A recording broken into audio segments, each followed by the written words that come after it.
நீங்கள் பார்த்துக் கொண்டிருப்பது நமது கேப்டன் டிவி. இளைஞர்களின் இதய துடிப்பு.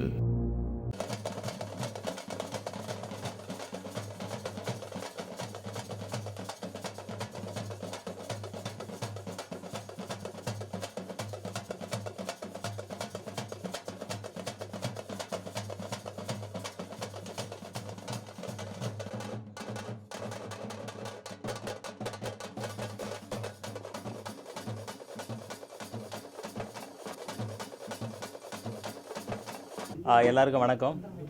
இன்றைக்கி திருவாரூரில் நடக்கிற வியாபாரிகள் சங்க எழுச்சி மாநாட்டில் கலந்துருக்கு. இன்றைக்கி வந்திருக்கேன், கும்பகோணத்தில் இன்றைக்கி வந்திருக்கிறேன். இப்போ கிளம்பி அங்கே போயிட்டுருக்கிறேன். ஸோ அங்கே போகிற நேரத்தில் உங்கள் பத்திரிகையாளர் சந்திக்கணும்னு ரொம்ப ஆசை இருந்தது. ஸோ இன்றைக்கி உங்கள் முன்னாடி உட்காந்து பேசிகிட்டு இருக்கிறேன். உங்கள் கேள்விகள் கேட்கலாம்.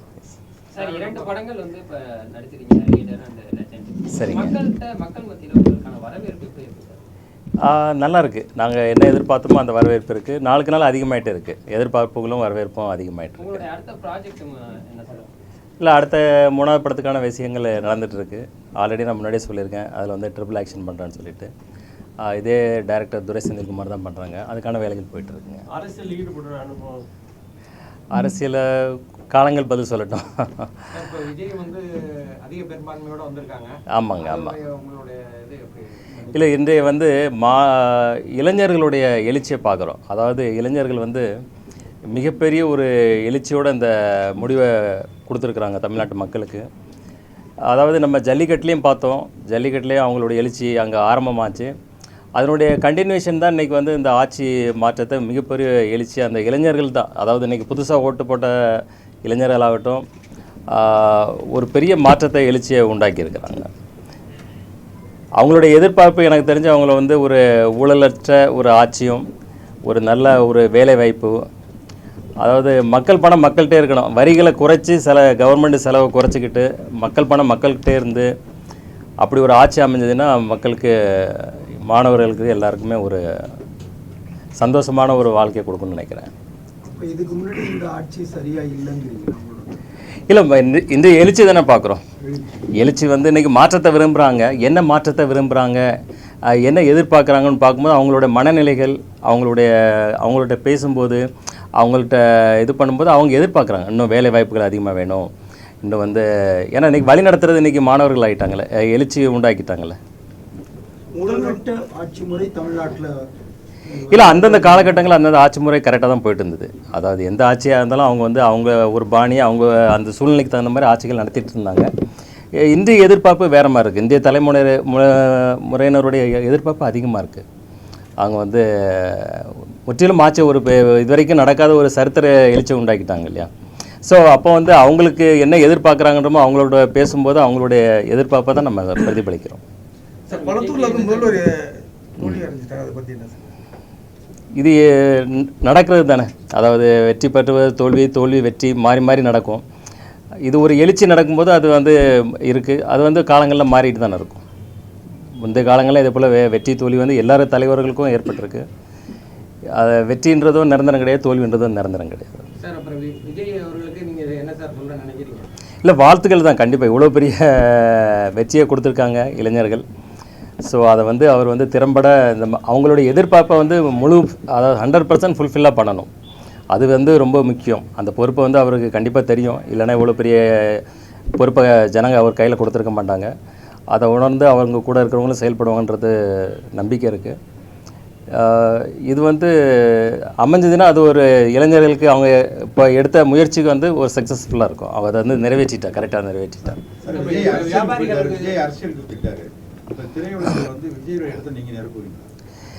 இல்லை, அது எனக்கு தெரியாது. எனக்கு ஆர்வம் உண்டு, அதை செயல்படுத்திட்டு இருக்கேன். அது என்னன்றதை காலம்தான் தான் முடிவு பண்ணோம். வணிகர்களுக்கு என்னென்ன செய்யணும்னு வர்ற அரசு செய்யணும்னு நீங்கள் எதிர்பார்க்குறீங்க? இல்லை, வணிகர்களுக்கு வந்து இப்போ விக்ரம் ராஜா தலைமையில் வந்து மிக சிறப்பாக செயல்பட்டு இருக்காங்க. அவங்க வந்து இப்போ வியாபாரிகளுடைய குறைகளை உடனே அரசுக்கிட்ட, மத்திய அரசு மாநில அரசு எடுத்துகிட்டு கொண்டு போய் அவங்களுக்கு தேவையான விஷயங்களை அவங்க வந்து எடுத்து சொல்கிறாங்க. என்ன குறைகள் இருக்குது, எதை செயல்படுத்த முடியுது, எதை மாற்றி அமைக்கணும்னு. அதையும் மத்திய மாநில அரசுகள் வந்து நல்லா ஆராய்ஞ்சு அதுக்கு தேவையான உதவிகளை எல்லாம் செஞ்சு கொடுத்துட்டே இருக்கிறாங்க. இது வரவேற்கத்தக்கது. அகில இந்திய அளவில் தமிழ்நாடோட அடுத்த கட்ட எப்படி இருக்கும் சார்? இல்லை, இந்தியாவுக்கு இது ஒரு எழுச்சியாக தானே இருக்குது. இந்தியாவே வந்து பார்த்தீங்கன்னா மிரண்டு போய் தான் நிற்கிறாங்க இந்த எழுச்சியை பார்த்து, மாணவர்களுடைய அதாவது இளைஞர்களுடைய எழுச்சி பார்த்து. ஸோ அந்தளவுக்கு ஒரு நல்லா சிறப்பாக இருக்குது. இளைஞர்கள் வந்து போதை கலாச்சாரத்துக்கு அடிமையாக இருக்காங்க, பாலியல் வன்கொடுமை நிறைய நடந்திருக்காங்க. இல்லை, இதை வந்து கம்ப்ளீட்டாக தவிர்க்கணும்.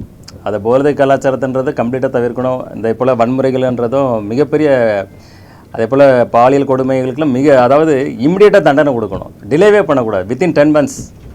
ஸோ அதுதான் இதை கட்டுப்படுத்தும். அப்போ தான் இதை வந்து சரிப்படுத்த முடியும். அந்த விஜய் ரசிகர்களுக்கு இளைஞர்கள் அதிகமாக வாக்கு போடுறாங்க.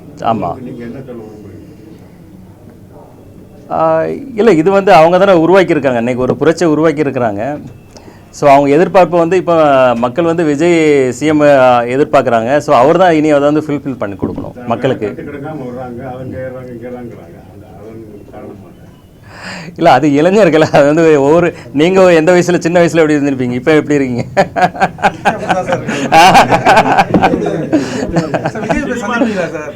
கண்டிப்பாக சந்திப்பேன். சினிமாவில் உங்களுக்கு எந்த மாதிரி கதாபாத்திரம் பண்ணணும்னு நீங்கள் விரும்புறீங்க? இல்லை, இன்றைக்கி வந்து ரசிகர்கள் வந்து மாஸ் ஆக்ஷன் ஓரியன்ட் தான் தேட்டருக்கு வந்து பார்க்குறாங்க. ஸோ அதே போல் நாங்கள் தான் நான் விரும்புகிறேன். சார், தமிழ்நாட்டில் நடந்த இதே எழுச்சி சரி. மக்கள் தான் பாண்டிச்சேரியில் இருக்காங்க. சரிங்க. அங்கே ஏன் சார் விஜய்க்கு நடக்குது? உங்கள் கருத்து? சிலதுக்கு காரணமே கண்டுபிடிக்க முடியாது.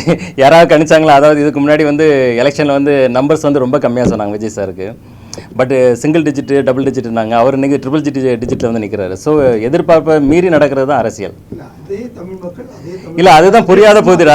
ஏன்னா முதல்ல கணிச்சவங்க எல்லா ஜீனியஸும் கணிச்சாங்க, எல்லாமே தவறாகி போச்சு, பொய்யாகி போச்சு. ஸோ அது வந்து காலந்தான் பதில் சொல்லணும். நமக்கு சில விஷயங்களை நம்மளால் கணிக்க முடியாது, சில விஷயங்களை அதை உணர முடியாது, சில விஷயங்களை. ஒரு சூப்பர் ஸ்டாரா அவர் வந்து ஒரு உயர்ந்து இப்போ அரசியலுக்கு வந்து மக்கள் நல பணியாற்றுறாரு. சரிங்க. நடிகராக இருக்கீங்க, வருங்காலத்தில் நீங்களும் ஒரு சூப்பர் ஸ்டார் ரேஞ்சுக்கு வரப்ப நீங்கள் அரசியலுக்கு இல்லை, எனக்கு வந்து எப்போவுமே அதாவது சினிமா துறை ஒரு தொழில் தான் எனக்கு ஃபஸ்ட்டு. ரெண்டாவது சினிமா துறை எனக்கு ஒரு ஃபேஷன், அதை செஞ்சுட்டு இருக்கேன். அரசியல் வந்து மக்கள் நலன் வந்து எனக்கு ரொம்ப ஆர்வம் உண்டு. எப்போவுமே மக்கள் நலன்களில் ஆர்வம் உண்டு. நான் சின்ன வயசுலேருந்தே அதை செஞ்சுட்டு தான் இருக்கேன், தொடர்ந்து செஞ்சுட்டு தான் இருக்கேன். இன்னமும் அதிகப்படுத்தி கொண்டு செஞ்சுக்கிட்டு தான் இருக்கேன்.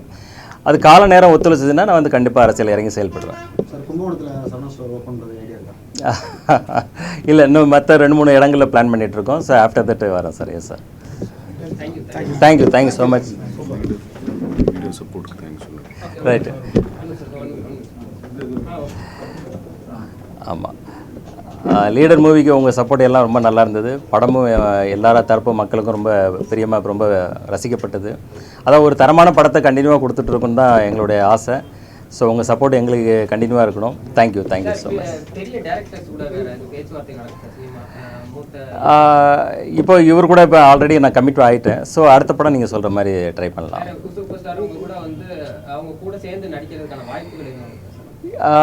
அதான் நான் நெல்சன்கிட்ட சொல்லியிருந்தேன், ஒரே ஒரு கேமியா வேணால் பண்ணுறேன் அப்படின்னு சொல்லி. அதான் ஒரே ஒரு படத்தில் ஒரே ஒரு கேமியா தான் பண்ணுவேன். ஜஸ்ட் 2-3 days அவ்வளோதான்.